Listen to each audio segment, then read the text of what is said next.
Hello Cave Dwellers, it's DIY day. It's fast becoming my favourite day of the month and it's come around so quickly this month and there's a huge amount to do. We're focusing in today on the exhibition space that we started last month, the space in which we want to display all of those retro computers and games consoles and big box games and all of that good stuff to film in and to have you come and visit and enjoy. There's a lot of work to do. Last month we got the workbenches up, although the tabletops are not secured to it. So the first job today is to get the front and back sections of these tabletops stuck together so that they're nice and flat and then secured onto the workbench. This is a scaffold framed workbench that we've made, and you'll notice as you come along, where the joints are, there's a knuckle.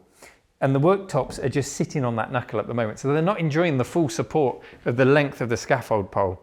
So our first job is to figure that out. I think we'll need to perhaps route a little bit of the wood out so that it sits properly on there. Join the front and back together, as I said, and then trim the ends, and we should have a nice, neat workbench by the end of that. The workbenches will continue. I've got more, thanks to your incredible support, by the way. Last month, you all stepped up. Over 100 new patrons joined the channel at patreon.com/RMCretro. to lend your support to this build. It's been amazing, so thank you very much to patrons old and new for helping with this project. And that's allowed me to buy more workbenches, which we'll build today, to come along the entire length of the back wall, so we're going to have a huge amount of space for retro computers, and to get the cladding for the back wall. So this wall will be finished today, and we'll get a really good idea for what the final result's going to look like. Hasn't been without problems. We've had some issues with shipping containers getting things to us this month, like the edging for the flooring. That just hasn't turned up because the container to the supplier is over a month overdue. Likewise, the table bases for those round upcycled tables that are going to go all over this floor, well, they're 2 months overdue with the supplier. They will come eventually, I'm sure, but everything is just moving so slowly around the world at the moment. It's holding things up. So we won't see those today, but we will very soon, I'm sure, in a future episode. There's lots more to do, there's lots more to talk about, but there's also a lot of work to do. So let's get stuck straight in, let's get the power tools out and get to work on these bits here. In fact, no, let's get a coffee first because it's quite early, and then we'll get the power tools when I've got my, my head on properly, and we'll get to work. Let's do that, coffee time.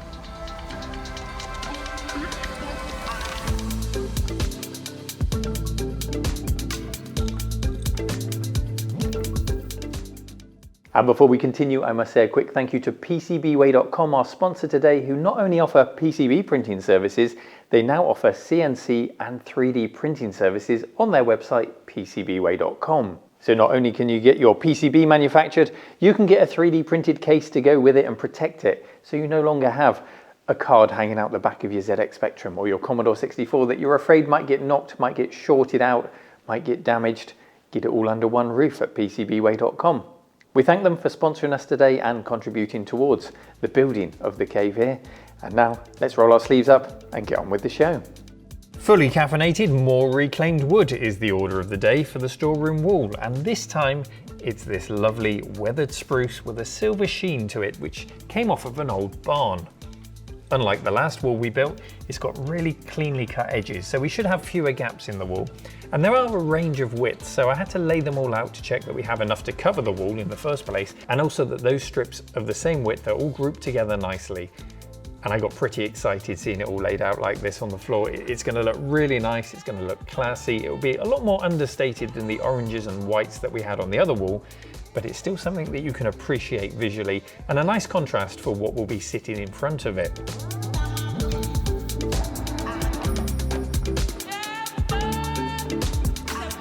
Now, despite being more cleanly cut, I still wanted to make sure that any gaps would be completely invisible this time. So I've lined the stud wall with some black liner. This is Dean, who's putting the wall up to help me today, and that black liner is simply weed liner that you'd put down in your garden. It's super cheap and it's perfect for the job. The whole wall is covered for under £10 or about $13 US. And yes, I will be retrofitting that to the other wall too. Now, I'm not sat on my chair while Dean is working away on the wall. I'm on the other side of the cave figuring out how to do these workbench tops. I want them to sit snugly on top of the frame. I need them to be as flat as possible, and to do that I need to join the front and the rear sections. They did come in double width sections already, and I imagine that they've been joined in the same way as I'm attempting here. First up, I'll drill holes using this little dowel jig to make sure that the holes are perfectly aligned on both sides of the wood. These are 10mm holes for 10mm bits of dowel. And this handy jig just slides along and I align it with the lines which I marked on the tops while they were still flat on the floor. The dowel then pops into the holes, so the hole is half the width of each side so as not to lose the dowel inside the table and get maximum benefit from them. And while the dowel does offer some support, their real job is alignment to get those tops flat. It's the addition of some nice strong wood glue that really gives it the strength. And to make sure that that glue adheres, I need to rough up the edges with the sander here, and then I'll also score them for good measure and to get maximum surface area for that glue to work in. There is that glue, a good bead goes down the length of the wood, and then I'll just spread it out a little bit more, making sure to get plenty into the dowel holes also. And this is the moment of truth. We drop the tables together, and with any luck, they'll go together nice and flat, and we'll get good contact between the two halves for the glue to go to work.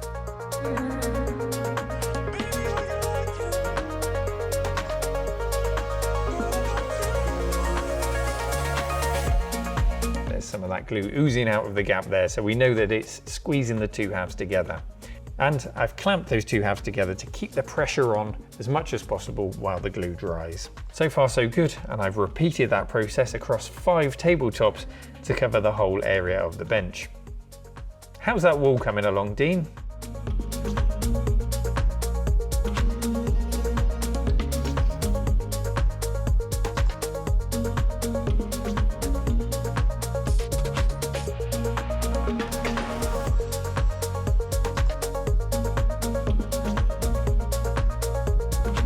Now I've got complete tabletops to work with, I want them to sit flushly on the joints on the workbench, so it's time to break out the router. No, not that kind of router. We call that a router in the UK. You say potato, we say router. I've marked roughly along each joint, and this is an additional standalone table that I've built to sit in front of the wall, by the way. You'll see where that goes shortly. The workbenches are getting larger. And this doesn't have to be an exercise in precision routing. A square around the joints will be sufficient and allow for adjustment while I line the tables up to look straight. I say look straight because nothing at all is straight in this 300-year-old building. The illusion of being level is the real goal, even if the spirit level doesn't agree. I'm using an edge guide on the router to get a square perimeter, and then I can knock the center out by freehand. And yes, I have forgotten to use safety goggles here. Some of you will have spotted that. There is a safety window on the side of the router I'm working with, but that's not sufficient and I should have put them on. So don't be like this amateur, do look after your eyes.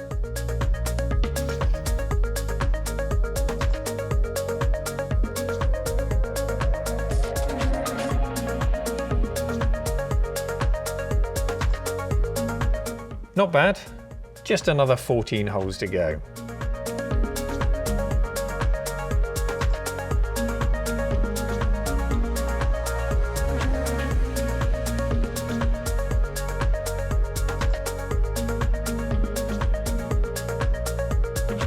This is dusty work indeed, but there's just nowhere else to do it in the cave, and the cave is going to need a deep clean by the end of it for sure. Dean, is that wall done yet? I shouldn't laugh because Dean worked so hard to get this wall up, and sadly it wasn't caught on camera, but Dean did manage to split his trousers just before finishing the wall. Even that couldn't stop him though. Such are the lengths that he's prepared to go to finish this off, so bravo Dean, and thank you for all your efforts today. And then it's one last push for me to get the tables done.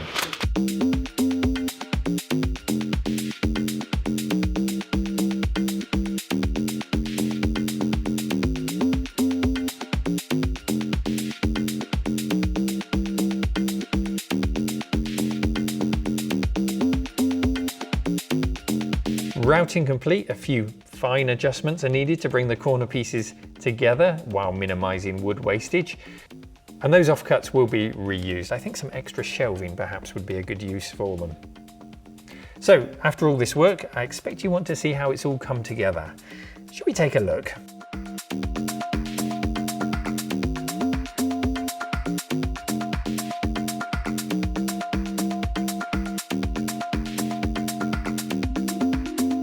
And here we are, the fruits of our labour today. And yes, I did have to go home and deep clean myself, as well as the cave. There was so much sawdust everywhere.